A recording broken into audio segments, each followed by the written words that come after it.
ಆಗಿರೋದು ಜಿಲ್ಲೆಗೆ ಶ್ರೇಯಸ್ಸನ್ನು ತಂದುಕೊಟ್ಟಿದೆ.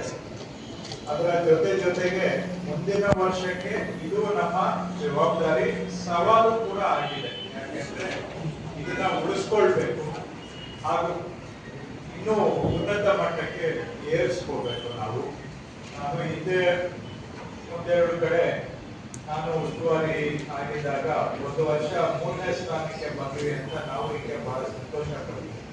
ಅದು ನೋಡಿದ್ರೆ ನೆಕ್ಸ್ಟ್ ಇಯರ್ 11ನೇ ಸ್ಥಾನಕ್ಕೆ ಹೋಯ್ತು. ಸೊ ಆ ರೀತಿ ಆಗಬಾರದು. ರಾಯರ್ ಕುದುರೆ ಸುಧಾರಣೆ ಆಗ್ಬೇಕು, ರಾಯರ್ ಕುದುರೆ ಹೋಗಿ ರಾಜರ ಕುದುರೆ ಆಗ್ಬೇಕೆ ಒಂದು, ರಾಯರ ಕುದುರೆ ಮತ್ತೊಂದು ಆಗ್ಬಾರ್ದು. ಹಾಗಾಗಿ ತಾವೆಲ್ಲರೂ ಕೂಡ ಈ ವರ್ಷ ಆರಂಭದಿಂದಲೇ ಇನ್ನೂ ಹೆಚ್ಚಿನ ಜವಾಬ್ದಾರಿಯಿಂದ ಈ ವರ್ಷಕ್ಕಿಂತ ಉತ್ತಮ ಫಲಿತಾಂಶ ಸುಧಾರಣೆ ಮುಂದಿನ ವರ್ಷ ಆಗೋ ರೀತಿಯಲ್ಲಿ ಆರಂಭದಿಂದನೇ ಪ್ರಯತ್ನ ಮಾಡಬೇಕು. ಈ ವರ್ಷ ಪ್ರಯತ್ನ ಮಾಡಿ ಒಳ್ಳೆ ಫಲಿತಾಂಶ ತಗೊಂಡಿದ್ದೀವಿ.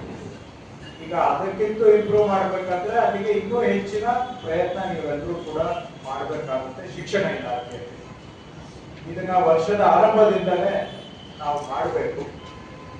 ಎರಡನೇ ವಿಷಯ, ಪ್ರತಿ ವರ್ಷ ನಮಗೆ ಸರ್ಕಾರಿ ಶಾಲೆಯಲ್ಲಿ ದಾಖಲಾತಿ ಕಡಿಮೆ ಆಗ್ತಾ ಇದೆ.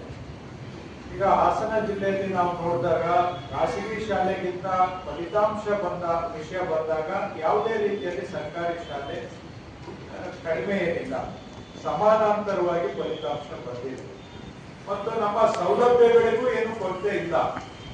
ಸರ್ಕಾರಿ ಶಾಲೆಗೆ ಇರುವಷ್ಟು ಜಾಗ, ಆಟದ ಮೈದಾನ, ಕೊಠಡಿಗಳು ಬಹುಶಃ ಖಾಸಗಿ ಶಾಲೆಯಲ್ಲಿ ಇರೋದಿಲ್ಲ. ಎಲ್ಲಾ ಖಾಸಗಿ ಶಾಲೆಗಳು ಅಂದ್ರೆ ಕೆಲವು ಹೈಎಂಡ್ ಅಲ್ಲಿ ಇದಾವೆ, ಬಿಟ್ಬಿಡಿ, ತುಂಬಾ ಪ್ರೈವೇಟ್ ಕೆಲವು, ಅದ್ರ ಬಗ್ಗೆ ನಾನು ಮಾತಾಡ್ತಾ ಇಲ್ಲ. ಆದ್ರೆ ಸುಮಾರು ಶಾಲೆಗಳು ಚಿಕ್ಕ ಬಿಲ್ಡಿಂಗ್ ಅಲ್ಲಿ ಮೈದಾನ ಇರೋದಿಲ್ಲ, ಬರೀ ಮೇಲಕ್ಕೆ ಕಟ್ಟಿರ್ತಾರೆ. ಸೊ ಅಂತವು ಕಂಪೇರ್ ಮಾಡಿದ್ರೆ ನಮ್ಮ ಸ್ಕೂಲ್ಸ್ ಅಲ್ಲಿ ಇನ್ಫ್ರಾಸ್ಟ್ರಕ್ಚರ್ ಅವಕ್ಕಿಂತ ಬೆಟರ್ ಇರುತ್ತೆ. ಸೊ ಇಂಥ ಸಂದರ್ಭದಲ್ಲಿ ಹೆಚ್ಚಿನ ಮಕ್ಕಳು ನಮ್ಮ ಶಾಲೆಗಳಿಗೆ ದಾಖಲಾತಿ ಆಗೋ ತರನು ಕೂಡ ಪ್ರಯತ್ನ ಮಾಡ್ತಾರೆ. PDK ಅವರು ಈಗಲಿದ್ದಾನೆ ಈ ವರ್ಷ ಏನಾದ್ರೂ ಮಾಡಿ ನಮ್ಮ ಸರ್ಕಾರಿ ಶಾಲೆ ಎನ್ರೋಲ್ಮೆಂಟ್ ಜಾಸ್ತಿ ಆಗುತ್ತೆ. ಯಾಕೆಂದ್ರೆ ಲಾಸ್ಟ್ ಟೈಮ್ ನಾವು ರಿವ್ಯೂ ಮಾಡಿದ್ದೇವೆ. ಸುಮಾರು ಈಗ ಬಹುಶಃ ಬುಕ್ಲೆಟ್ ಅಲ್ಲಿ ಇದೆ, ಸುಮಾರು 300 ಶಾಲೆಗಿಂತ ಹೆಚ್ಚು ಕಡೆ ಏನು 10 ಮಕ್ಕಳಿಗಿಂತಲೇ ಕಡಿಮೆ ಇದ್ದು. ಕರೆಕ್ಟಾ? ಹೌದು sir, if my memory is correct. So ಈ ರೀತಿ ಆಗಬಾರದು. ಸೊ ಎನ್ರೋಲ್ಮೆಂಟ್ ಇನ್ಕ್ರೀಸ್ ಆಗಬೇಕು. ಸೊ ಆ ಕಾಂಟೆಕ್ಸ್ಟ್ ಅಲ್ಲಿ KPS ಮುಖ್ಯ. KPS ಅಲ್ಲದೇನೂ ಕೂಡ ನಾವು ಎಲ್ಲಿ ರೆಗ್ಯುಲರ್ ಸ್ಕೂಲ್ಸ್ ಇದೆ, ರೆಗ್ಯುಲರ್ ಹೈಸ್ಕೂಲ್ಸ್ ಇದೆ, ಅಲ್ಲಿ ಎನ್ರೋಲ್ಮೆಂಟ್ಗೆ ಈಗ ಪ್ರಯತ್ನ ಮಾಡಬೇಕು. ಯಾಕಂದ್ರೆ ಈಗ ಅಡ್ಮಿಷನ್ಸ್ ಆಗುವಂತ ಸಂದರ್ಭ ಆಗಿರೋದ್ರಿಂದ ಈಗ ಅದಕ್ಕೆ ಹೆಚ್ಚಿನ ಪ್ರಯತ್ನವನ್ನ ನೀವು ಮಾಡಬೇಕು. ಹಾಗೆ PUCನೂ ಅಷ್ಟೇ.